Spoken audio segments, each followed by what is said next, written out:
예. 오늘 그 공기가 좀 신선하지 않으십니까? 제가 생각을 전혀 못했던 건데 또 어떤 청년이 이야기를 해주셔가지고 이 에어컨 청소를 했냐고 묻더라고요. 그러고 보니까 진짜로 안 했어요. 저희 교회가. 그래서 이거 또 예배하는 분들 이 건강을, 이 호흡기 건강을 위해서라도 이거 해야 되는 거구나. 제가 좀 무시해갖고 이제서야 알았어요. 그래서 오늘 청소했어요. 여기 또 4층 총 7대 이렇게 했습니다. 상큼하시죠? 네, 또 상큼한 이런 마음으로 또 오늘 말씀도 함께 은혜 나누도록 하겠습니다. 저희가 지난주에 은혜와 구원의 확신 1항을 했습니다. 1항에 관계된 내용을 잠시 살펴보면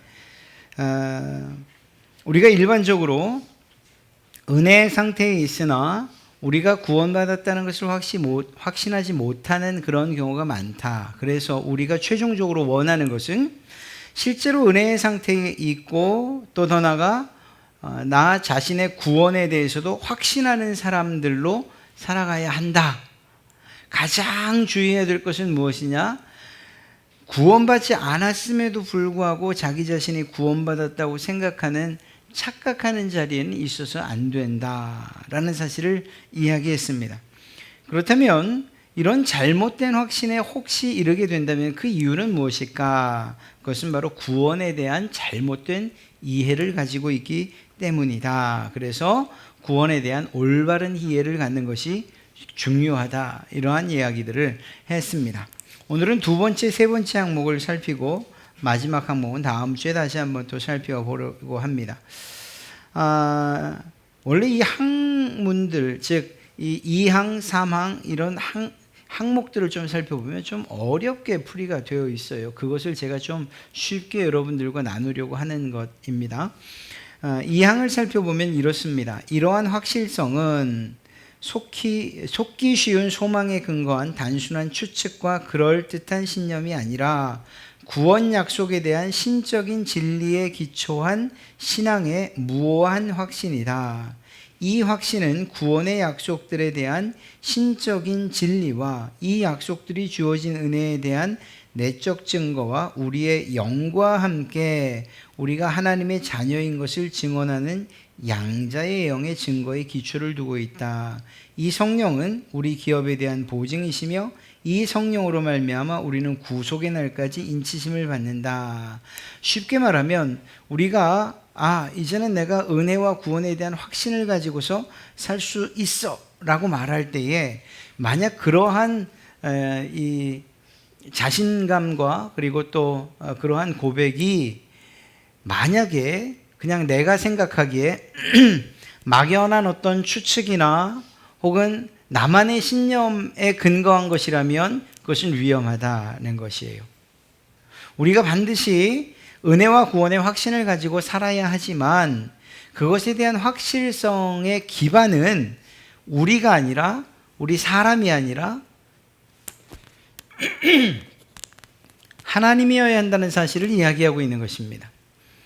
특별히 여기에서 하나님을 이야기할 때는 하나님의 영원 불변성, 즉 하나님의 성품 가운데 영원토록 변치 않는 그 성품에 기인하고 그리고 더 나아가서 우리들에게 해주신 구원의 약속들을 기반으로 우리는 확실성을 가져야 된다는 거예요.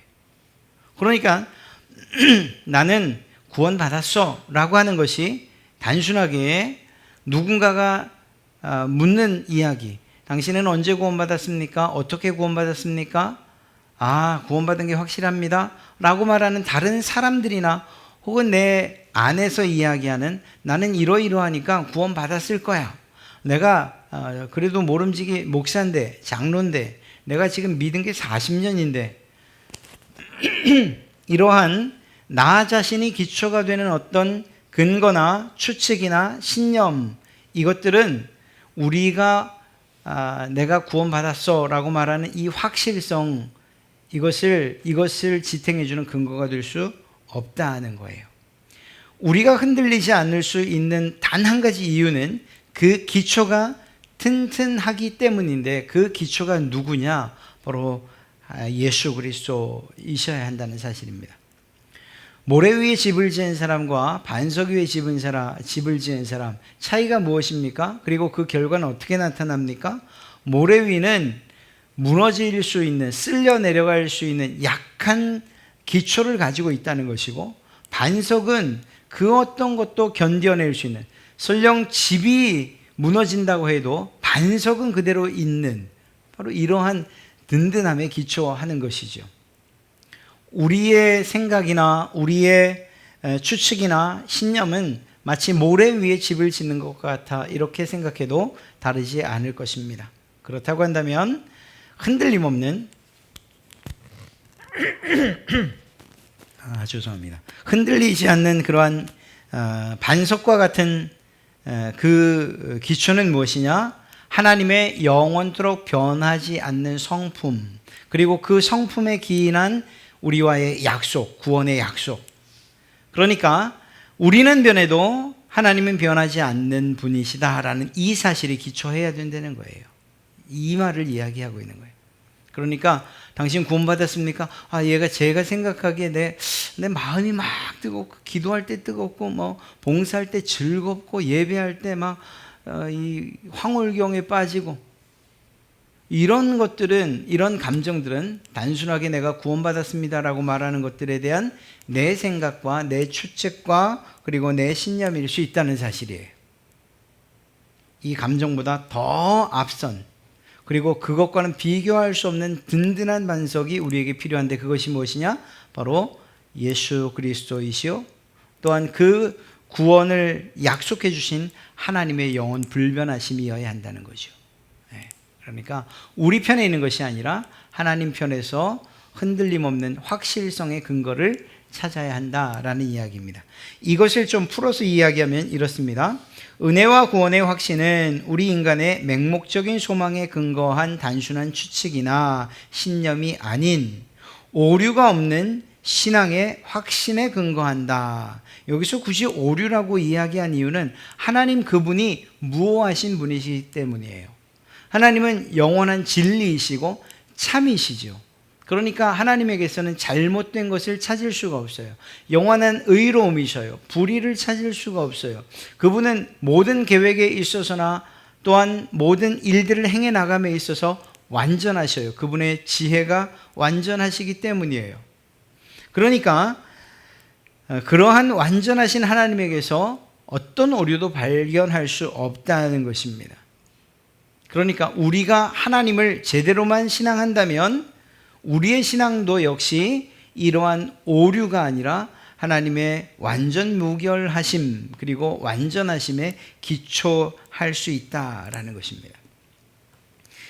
이 맹목적인 소망이라는 이유를 그렇게 기록한 이유가 무엇인가 하면, 우리가 생각하는 대로 우리가 바라는 대로 생각하게 되어 있어요. 예전에 한번 이렇게 이 화면으로 보여드렸는데, 이게 옷입니다. 옷. 저는 여전히 지금도 황금색으로 보이는데, 또 다른 사람은 그 황금이 아니라 무슨 색으로 보인다고? 또 하여튼 또 다른 색으로 보인대요. 여러 가지 눈의 착시도 있고요. 그러니까 예를 들면 어떤 사람은 그게 노인의 얼굴로 보이는데 어떤 사람은 여인의 얼굴로 보이는 이런 한 그림을 놓고, 이 이유가 뭐죠? 그건 단순히 착시예요. 우리가 가지고 있는 고정관념과 각각 개개인이 가지고 있는 고정관념과 그 관념 하에서 본 결과를 이야기할 뿐이에요. 거기에는 실제로 그런 모양도 있고 저런 모양도 있을 수 있어요. 어떤 사람은 뱅글뱅글 도는 나선형을 보면 이게 안으로 파고 들어간다고 보는 사람이 있는가 하면 밖으로 이렇게 빠져나오고 있다고 보는 사람도 있어요. 이게 왜일까요? 그냥 단순하게 말하면 우리의 부족함 때문이에요. 이 눈의 완전하지 못함 때문이에요. 우리의 오감은, 사실 우리는 스스로 믿을만하다, 내가 아직 젊으니까 건강하니까 라는 이유를 들어서 믿을만하다 말하지만, 실제로 우리의 눈은 어떤 짐승들의 눈보다 너무너무 못한 그러한 능력을 가지고 있고, 우리의 귀도 역시 어떤 짐승들보다 훨씬 못한 기능을 가지고 있어요. 그러니까 우리는 실제로 우리의 몸과 우리의 오감과 감정, 우리가 가지고 있는 경험과 지식들을 믿을 수 있느냐? 나는 믿어야 된다고 말하고 믿으라고 말하지만, 그러나 이것은 나를 기준으로 한 매우 주관적인 주장일 수밖에 없다는 거예요. 그러니까 예수님을 믿으면서도 어떤 사람들이 아까 말씀드렸듯이 어떤 직분을 가졌으니까, 내가 얼마만큼 일했으니까, 얼마만큼 헌금했으니까, 얼마만큼 오랫동안 다녔으니까 나는 천국을 갈 거야 라고 생각하는 이것은, 만약에 그것이 성경에 기초된 것이 아니고 자신이 해온 일들이나 생각이나 감정에 기초한 것이라면 그것이야말로 맹목적인 소망이라는 거예요. 그것은 정말 이 마지막 가서는 낭떠러지 앞에 서게 되는 일도 있을 수 있다는 이야기죠. 오늘 성경에서 읽었던 사람들이 바로 그런 사람들인 거예요. 주님은 내가 너희가 누군지 도무지 알지 못한다라고 말씀하시는데, 그들은 말하죠. 우리가 주님의 이름으로 이것도 하고 이것도 하고 이것도 하지 않았습니까? 그 일들을 근거로 그들이 가졌던 소망, 그것은 주님을 기반으로 한 것이 아니라 자기들 스스로 안에서 나온 맹목적인 소망이었다는 거죠. 자, 이렇듯이 우리의 구원의 확신은 흔들림 없는 오류가 없는 바로 그 신앙의 확신에 근거한다는 거죠. 이 신앙의 확신이 무효한 이유는 무엇입니까? 바로 하나님께서 무효하시기 때문인 거예요. 오류가 없으시고 완전하신 그 하나님께서 우리와 약속을 해 주셨으니까 그 약속도 완전한 것이죠. 그러니까 우리가 신뢰해야 되는 것은 흔들거리고 언제 끊어질지 모르는 다리를 건너가려고, 그리고 그렇게 조심스럽게 갈 것이 아니고, 하나님께서 우리와 약속해 주신 그 길, 그래서 예수님께서 말씀하신 것처럼 내가 곧 길이요라고 했던 그 길을 따라가는 이것이야말로 우리가 정말 확신 안에 거하는 유일한 방법이라는 것입니다. 여러분은 여러분의 구원에 대한 확신을 무엇에 두고 있습니까? 흔히 이런 이야기를 하다 보면 지금도 마찬가지 없진 않습니다만 90년대 후반 제가 청년 때였으니까 아마 그 뒤로 2000년대 들어와서 찬양 집회가 아주 뜨거웠던 때가 있어요. 열린 예배, 또 찬양 집회 이런. 우리 아이들을 데리고 한번 갔던 적이 있는데 얼마나 뜨거운지 몰라요. 여기서는 안 하는데 거기서는 그래도 두 손도 들고 소리도 크게 불러 찬양하고 그래요. 그런데 그들이 그것을 마치고 돌아왔을 때의 삶이 그때 들었던 말씀과 또 찬양의 기쁨을 유지해 가는가, 이런 건 별개였던 것 같아요. 무엇인가 하면 그때 뜨거웠던 다른 사람들에게서 느끼던 그 열기로 인해서 자기도 뜨거워지고 하는 이런 일들이 있을 수 있다는 걸 이야기하는 거예요. 수련회도 그렇고 부흥회도 마찬가지예요. 물론 하나님께서 그 안에서 역사하시고 정말 우리를 뒤집어 놓으시고 하는 일들이 없다는 이야기가 아니고, 그냥 그 분위기와 그리고 그 상황에 휩쓸리는 경우들도 있다는 거죠. 그리고 그런 것들에 우리의 신앙 그리고 우리의 구원의 근거를 두어서는 내가 이제는 흔들리지 않을 것입니다 라고 하는 이 은혜와 구원의 확신을 그러한 것에 근거를 두어서는 안 된다라는 것이에요. 왜냐하면 그것은 수시로 변하니까 말이에요. 여러분, 심지어는 그렇게 얘기하잖아요. 기도원 가면 강사가 꼭 끝날 무렵에 이렇게 얘기를 하죠. 은혜 받으셨습니까? 이제 조심하십시오. 마귀가 기다리고 있습니다. 이렇게 얘기하죠. 근데 그게 일면 맞아요. 그러니까 그곳에서 받았던 은혜가 한 번에 그냥 확 쏟아진. 그런데 한번 생각해 보십시오. 여기서 말하는 은혜와 구원의 확신이라는 거예요. 이곳에서는 확신이 있었는데 내려오니까 그 확신이 사라져요? 그렇다면 이거는 확신이라고 말할 수 없는 거죠. 이때나 여전히 흔들림 없고 변함없는 구원의 확신과 은혜의 확신을 가지고 살아야 되는 거죠. 그것을 지금 이야기하고 있는 것입니다. 은혜와 구원의 확신은 성령의 증거에 기초한다. 즉 첫째는 하나님의 변함없으시고 오류가 없으신 그 약속에 기인하는 것이고, 두 번째는 우리 가운데 늘 이 구원을 적용시키시는 성령님의 바로 그 증거에 기초한다. 어떤 것을 성령